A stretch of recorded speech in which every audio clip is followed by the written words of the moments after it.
Vous regardez l'invité de la rédaction sur la panafricaine Média et merci de nous rester fidèles.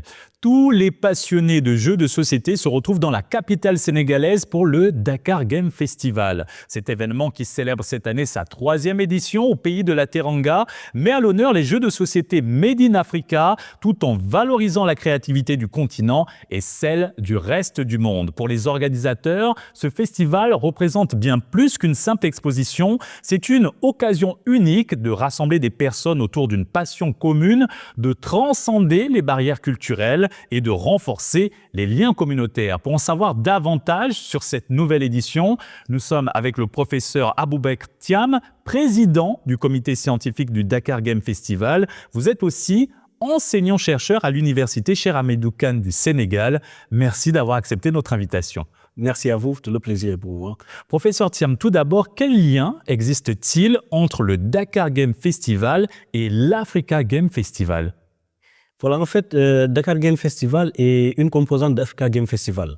Donc, selon la capitale, Dakar, c'est Dakar Game Festival. Au Bénin, c'est Cotonou Game Festival. À Conakry, c'est Conakry Game Festival. À Abidjan, c'est Abidjan Game Festival. Restons maintenant dans la capitale sénégalaise. Pouvez-vous nous présenter le programme de cette 3e édition ? Combien de jours dureront les activités et combien d'exposants sont attendus ? Voilà, donc pour ce programme, nous avons exactement 3 jours d'activité. En dehors de la première journée, qui va servir en fait de panel, où il faut lancer les thématiques selon le plan scientifique qui a été établi, et justement faire une visite guidée des exposants qui vont faire le tour, voir exactement les stands de jeux. Mais aujourd'hui, nous attendons plus d'une trentaine d'exposants à ces jeux-là. Et juste pour vous faire un petit rappel de l'édition de l'année dernière, qui, ma foi, a fait montre en fait de plus de 11 000 visiteurs au niveau de ces activités-là, c'est-à-dire l'édition 2023. Des concours de créativité ou des récompenses spéciales sont-ils prévus pour les participants cette année, ces exposants qui mettent en avant les jeux de société Made in Africa ?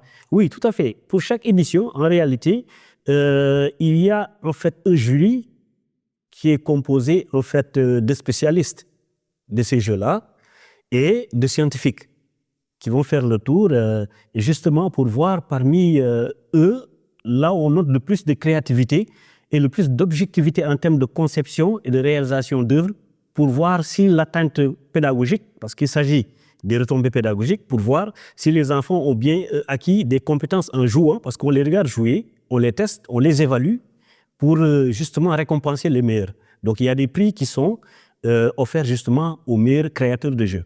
Comment espérez-vous que cet événement inspire les jeunes générations ?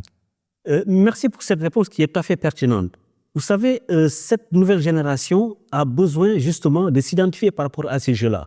Parce qu'aujourd'hui, on ressent l'essor de la transformation numérique par rapport à ces jeux de société-là. Et il y a une part de l'aspect de l'ancrage, de l'aspect identitaire en fait de ces jeux-là qui est laissé en rade. Et de nos jours, il est important justement que ces nouvelles générations-là soient conscientes de ça pour justement aller vers le sens de la conservation de leurs valeurs culturelles à travers ces jeux-là. Selon vous, quelle est l'importance des jeux de société et en quoi se distinguent-ils des autres formes de divertissement ? Ces jeux de société sont tout à fait importants parce qu'en fait, ce sont des conceptions qui sont assez cadrées, suivant le plan moral, suivant le plan éthique, suivant le plan pédagogique et suivant le plan aussi culturel. Quand je parle de l'aspect culturel, c'est justement la conservation des valeurs, l'identité, l'appartenance de l'individu à une communauté à travers une culture, à travers une tribu ou une ethnie. Donc tout cela se fait ressentir à travers ces jeux-là. Et si on le compare aux jeux modernes que nous voyons, il y a beaucoup d'aspects qui vont à l'encontre justement de nos valeurs culturelles. Et c'est là pour moi où c'est véritablement important que ces jeux-là soient axés justement vers cette conservation de ces valeurs identitaires. Comment les jeux éducatifs peuvent-ils contribuer à améliorer l'apprentissage et l'enseignement ? Des jeux qui sont centrés vers les mathématiques, l'apprentissage du calcul, d'autres qui sont axés sur l'apprentissage de l'histoire de leur pays, de l'histoire de leur pays, du Sénégal en particulier, et de l'Afrique en général. Parce que tout à l'heure, en amorce Quand j'ai parlé de Africa Game Festival, j'ai cité Abidjan, j'ai cité Cotonou, j'ai cité aussi Conakry. Vous voyez, c'est pour dire qu'en fait, c'est toute l'Afrique qui est prise en charge entièrement. Et au-delà de ça, il y a ce qu'on appelle les jeux sérieux, les serious games. Il y a des projets de thèse qui sont développés dans les universités aujourd'hui, qui vont dans ce sens-là. Donc, jouer en apprenant. Ça veut dire que l'enfant peut, à travers des récits, peut, à travers un système moderne informatique, apprendre à travers des curricula qui sont conçus et basés sur les réalités socio-culturelles africaines.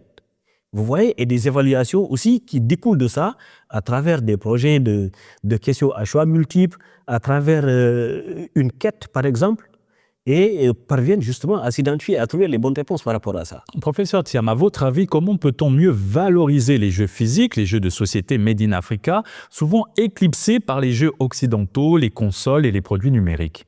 Voilà, aujourd'hui, nous assistons vraiment à une transformation numérique. Et ces jeux de société qui sont dits physiques commencent à être transformés suivant la dynamique justement de la transformation numérique.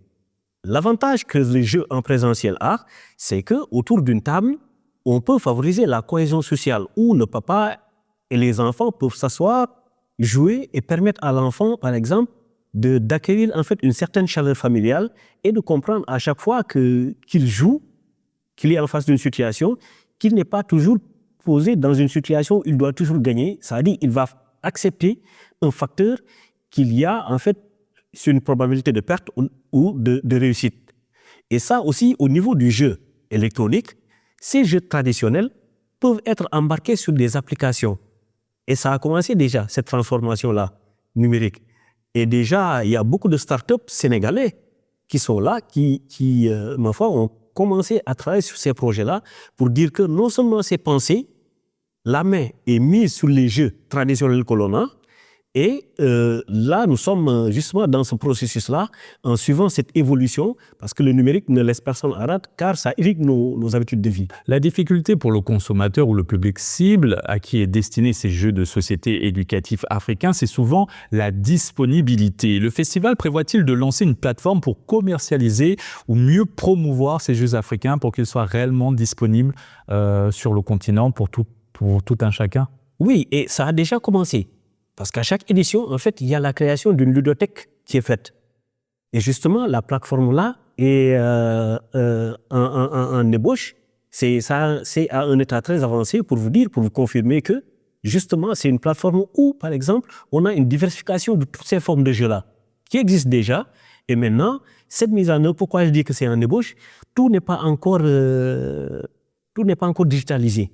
Donc, lorsque ce sera élaboré, nous en ferons une plus large communication afin de rendre l'information disponible au plus grand public. Vous qui rencontrez ces acteurs des jeux de société africains, quels sont les défis auxquels ils sont confrontés? Quels sont les défis auxquels l'industrie des jeux de société africains fait-elle face? Oui, cette industrie fait face justement à la transformation digitale. Comme je l'ai dit à l'entente de mon propos, souvent, on peut rencontrer des créateurs de jeux qui sont spécialisés sur les contes, les récits, c'est-à-dire l'histoire traditionnelle. Mais aujourd'hui, cette histoire traditionnelle doit être embarquée justement sur ces plateformes numériques. Et il est important pour moi que ces créateurs de jeux-là soient vraiment à la hauteur de ce qui se passe aujourd'hui concernant la technologie. Et quand on essaie, par exemple, de transcrire les idées de quelqu'un qui est un spécialiste dans le domaine, même s'il n'est pas au fait de la technologie, on peut le former en fait pour lui permettre lui-même de faire cela. Parce qu'à un moment, il y a le transfert des émotions qui n'est pas tellement évident et qui pourrait permettre à lui, qui est l'auteur de cette création en fait de ces jeux-là, de pouvoir le faire lui-même. Et à ce niveau de montage, suivant en fait un processus de ce qu'on appelle la technopédagogie, de pouvoir atteindre les résultats escomptés au niveau de ces joueurs. Revenons à la 3e édition de ce festival, Dakar Game Festival. Quelles sont vos attentes et vos espérances pour cette nouvelle édition? Voilà, pour ces attentes et les espérances, là, c'est en réalité une prise en main des structures pédagogiques. Quand je parle de structures pédagogiques, je parle du ministère de l'Éducation à travers l'inspection d'académie, en fait, qu'ils puissent s'approprier en fait ce concept de projet d'apprentissage des jeux éducatifs. de pouvoir en fait impliquer beaucoup plus les acteurs, les enseignants dans le cursus pédagogique, qu'ils puissent en fait beaucoup plus toucher la cible par rapport à ça. Et j'insiste beaucoup plus là-dessus, et non seulement l'école élémentaire, mais au-delà de ça, nous avons les daara aussi. Vous savez, tous ces jeux-là peuvent être transcrits dans des langues nationales. Et quand il s'agit de ça, ça veut dire qu'on doit laisser même une plus large marge à ceux qui n'ont pas eu la chance d'aller à l'école, de pouvoir apprendre à travers leur langue nationale, leur langue locale, à travers ces jeux-là de manière simple. Et le tout en s'amusant. En s'amusant. Merci, professeur Thiam, pour cet éclairage. C'est moi qui vous remercie. Et c'est ainsi que s'achève cette émission. Excellente suite des programmes sur Média.